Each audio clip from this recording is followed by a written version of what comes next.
Issue 35. At first, the story starts out exactly like any random Joe on the street would expect a Sonic comic to be.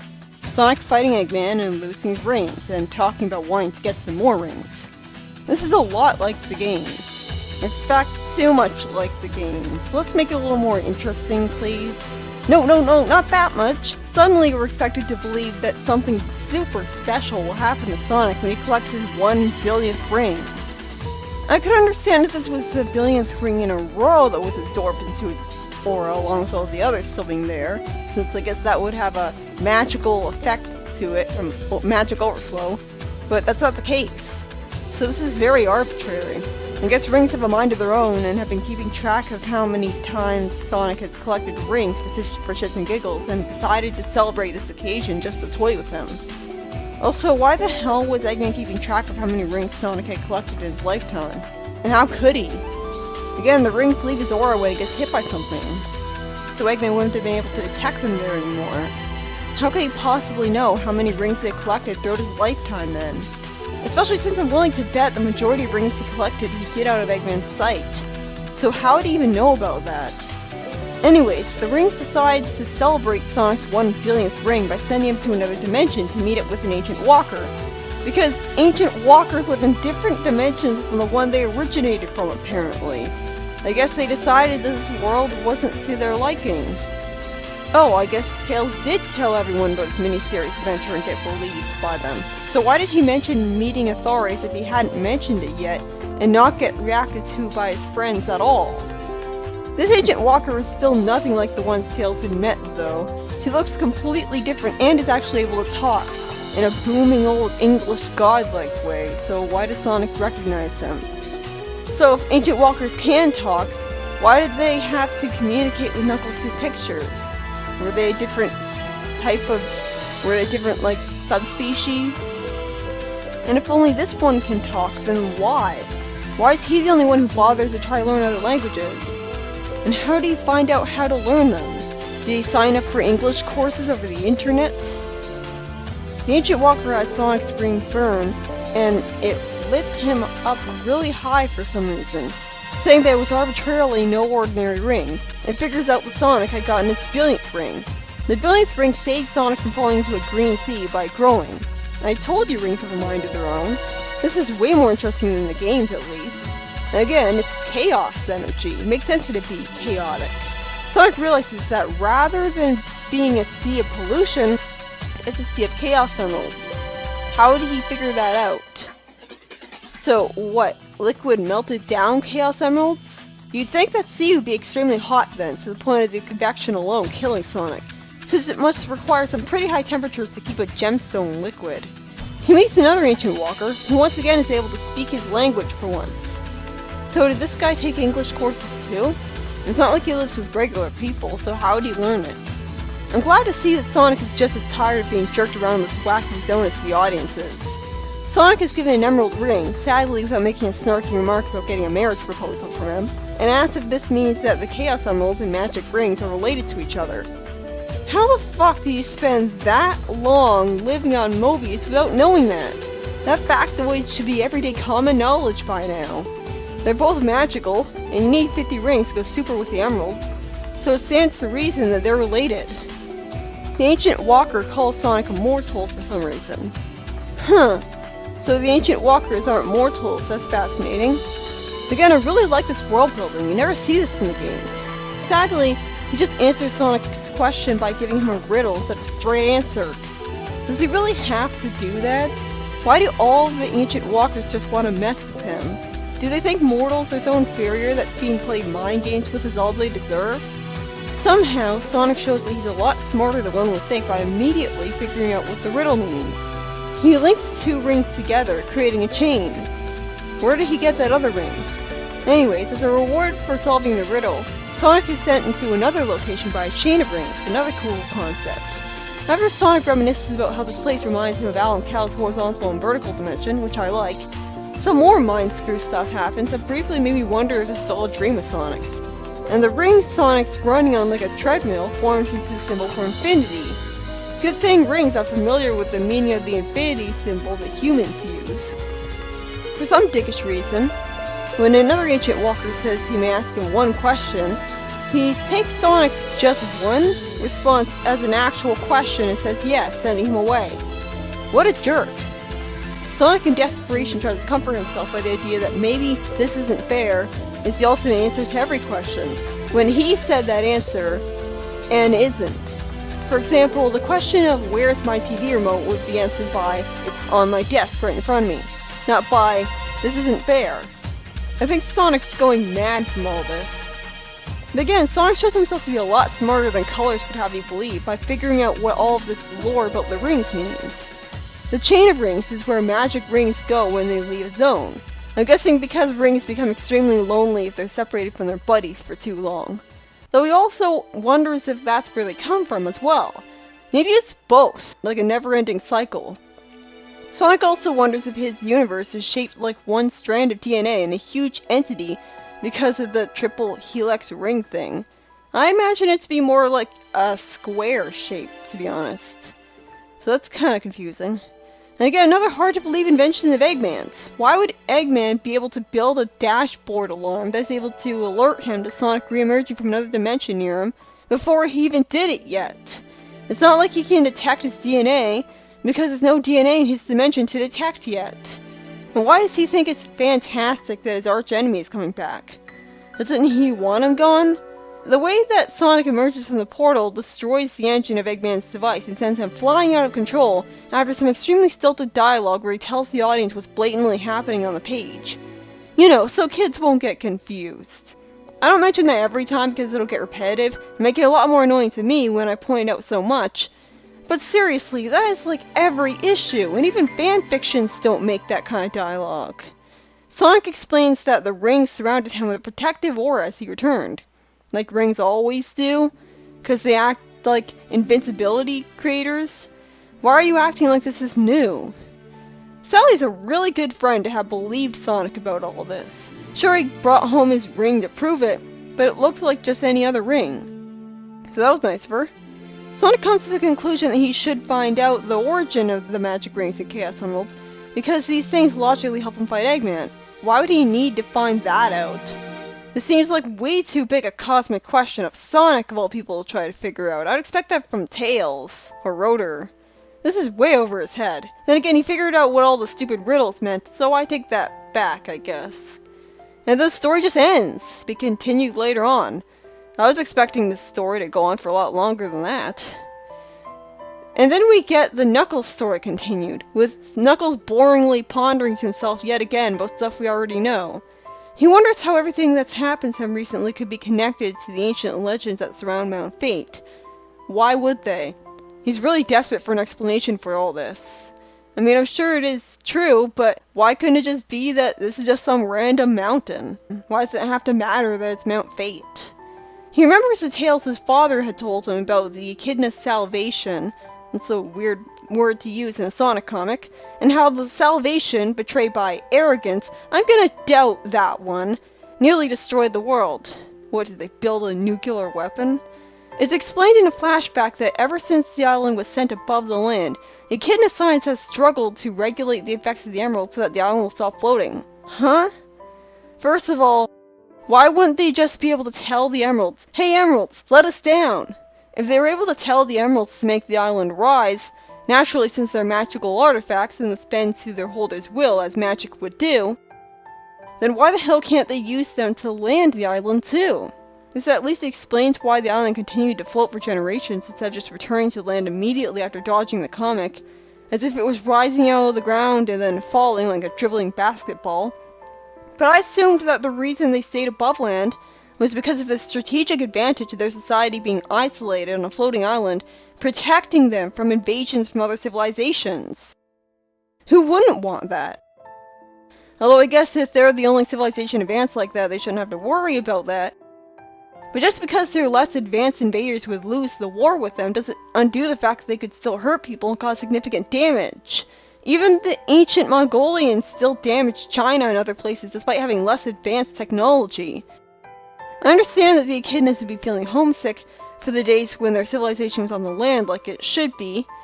Except I don't, because generations have passed. You'd think they would have gotten used to it by now, and taken pride in how their floating island is so unique and special, making them unique and special.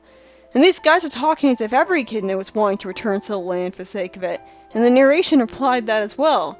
So it's not like only these few guys wanted this, which would have made a lot more sense. You'd think that spending so much time above the land would cause the people born while it was floating to not mind that it was floating.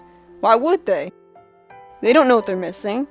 It's not like they're all suffering from the high altitude causing a lack of oxygen or motion sickness from the island floating up and down like a boat in the sea, because none of these echidnas look sick, and if a lack of oxygen was going to be a problem, they would have all died from the island first rising to the sky. Obviously, we had a bubble of air around the society was encapsulated for them situation here. It's not like the high altitude makes it too cold for them either. It makes sense that the scientists echidnas don't want to remove the emeralds from the chaos chamber outright and cause the island to drop like a stone, because that would have devastating effects on both the island and the land it would land on. Buildings on the island would rise up and tumble from the physical jerk and all that stuff. People would probably die. It wouldn't be so bad if there was an entire city of people on the island here. Angel Island in the games falls in the sky all the time and nothing gets destroyed. But there are fragile buildings to worry about. So instead of appreciating the benefits of living on a cool floating island, the scientist echidna proposes to train a device upon the emeralds that will gradually absorb their energy until the unimaginatively named Echidnapolis would be once again joined with the land, which totally won't cause an explosion from an overload of magical chaos emerald energy being absorbed by something. Seriously though, Echidnapolis? You'd think they'd name their city something else. Not exactly easy to say. Also, is it really true that every echidna ever is living in the city? Well, to be fair, they never explicitly say that to be the case. But if that is, there's not very many echidnas in the world. And you'd think if echidnas were so advanced, they would have taken over a whole lot more territory and increased their population a lot more. Wait a minute, or population? Is that why they're so worried about keeping their city restricted to just one island forever? They can't expand the city much? Problem is, I'm pretty sure in a society as advanced as theirs, if they wanted to return to the land, they would just get onto planes and do so. Why can't the echidnas just start building a city back on the land, and they can just use planes to get from the island to the land? This is a pretty major plot hole. I refuse to believe they wouldn't have been able to do this. I guess they really, really care about getting their one city landing on the ground just for the sake of it, even though the people themselves can just move. This is a really fascinating concept. I'm really engaged in it, so it's a shame that it falls apart if you sneeze at it. It makes sense that the scientists get denied their plan by a judge, pointing out that tampering with the forces of nature could be dangerous. But he really should have made it more clear to them why he's saying no. Just the words explosions could have been enough. Instead, he makes the scientists have a motivation to go behind his back and do it. Also, why is this judge even here? I thought we were at a science convention between scientists. I like the dynamic between the two scientists where one of them doesn't want the other to try the plan anyways. I was impressed. I was expecting that both of them would be on the plan at the same time. But it's annoying that Dimitri, the one who logically wanted to try the plan, says the line, "Reason had its day." It's a fun line, I guess, but you're not supposed to have characters who are supposed to be crazy outright say that they're crazy. No one would actually think that, because then they would realize that they're crazy, wouldn't they? And you don't have to portray a scientist as crazy just for wanting to prove that their theory is right. It's like strawmanning him. He's just being stubborn and wants to prove he's right. But this craziness comes out of nowhere as a weird character shift. He also shows that he knows there's risk from the emerald by putting this sort of welding mask on to protect himself. As if that'd be enough. So you'd think he would know not to do this then. And if the echidnas are so advanced, why can't they just send a robot to do this instead of Dimitri doing it himself? An explosion happens when Dimitri upping the absorption rate past the siphon's tolerance level. I knew that was gonna happen. If they made the siphon, wouldn't they make the tolerance level better? And it's assumed that he had died. Why wouldn't he have died? He was caught in an explosion. That would have destroyed his body, wouldn't it? It's explained that this explosion is what caused every Chaos Emerald in the Chaos Chamber except the last one to be destroyed. Sure, it's convenient that the last one was arbitrarily spared. Apparently, one emerald is just as powerful as a huge amount of them now. Again, I guess they overestimated how many emeralds they'd need, considering it said that one emerald has infinite power. If one emerald has infinite power, then why can't you just go super with... Why do you need all 7 Chaos Emeralds to go super? Why can't you just go super with one emerald if one emerald is just as powerful as a huge amount of them? Also, is this supposed to be the great betrayal Knuckles was talking about? I don't see betrayal. I see a scientist wanting to prove his theory right and help get the island back on the ground. He's not betraying anybody. He's doing what he was told not to, but it's purely to help everyone prove himself right. He's not trying to actively inconvenience anybody. So both parts of that title are false. It's not a betrayal, and it ain't great. And now we get an intriguing turn of events that I expected because there's no way they kill off a character on screen this early in the comic, where Dimitri says that the infinite energies of 11 Chaos Emeralds howl within him, and he goes mad with power. Why? Why does he want to reshape the world or destroy it? This comes out of complete nowhere from him being a regular old scientist wanting to help his island out. I don't believe that just because he has access to all that power would change his whole damn personality. Not unless the Chaos Emeralds are evil and are magically making him just be dicks. You think that he would, since his whole motivation in the first place was to bring the island back to the land, you think he'd use his power to bring the island back to the land. And that's it. He creates the mountain as a showing of his power, the Mount Fate. Huh? I thought it was created from the island's creation. Knuckles really wasn't clear on that last time. Heralding the fall of the Echidna civilization? So Dimitri killed everyone on the island for absolutely no reason. The end. At least Chaos and Sonic Adventure was defending some Chow. I really hope there will be more explanation into who Dimitri was before this happened or something, because this is not a satisfying origin story for the villain. I'm happy to see a villain other than Eggman for once after over 30 issues, but this is just confusing. Issue 35 in general was an issue dedicated to world building, telling us all about cosmic lore, about how the Chaos Emeralds and the rings are for this first story, and explaining the demise of the Echidna Society in the second. And again, I gotta love the passion that this shows in the writers for actually caring enough to want to write stories like this, fleshing out the universe, because stuff like this is so much more rare in the games. Whenever the games introduce something to the lore, it's not really introduced because it's just for one game as a gimmick. Except in the Adventures game's case, where it's for 2. How special. The first story was written by Mike Gallagher of all people, the pun master himself. I'm impressed that he wanted to write a story about this. He seemed like the writer who took Sonic the least seriously. While I appreciate the lore and stuff, it's kind of a frustrating story at the same time because Sonic has just messed with and played mind games with the entire story just because he's immortal. And the Ancient Walkers suddenly know English for some reason. I guess they use Chaos Emeralds to bestow that magical energy into them to make them know it. I get that rings have a wacky mind of their own and would celebrate Sonic getting his billionth ring after keeping track of how many he'd gotten in life, but it still feels arbitrary, and I feel sorry for Sonic.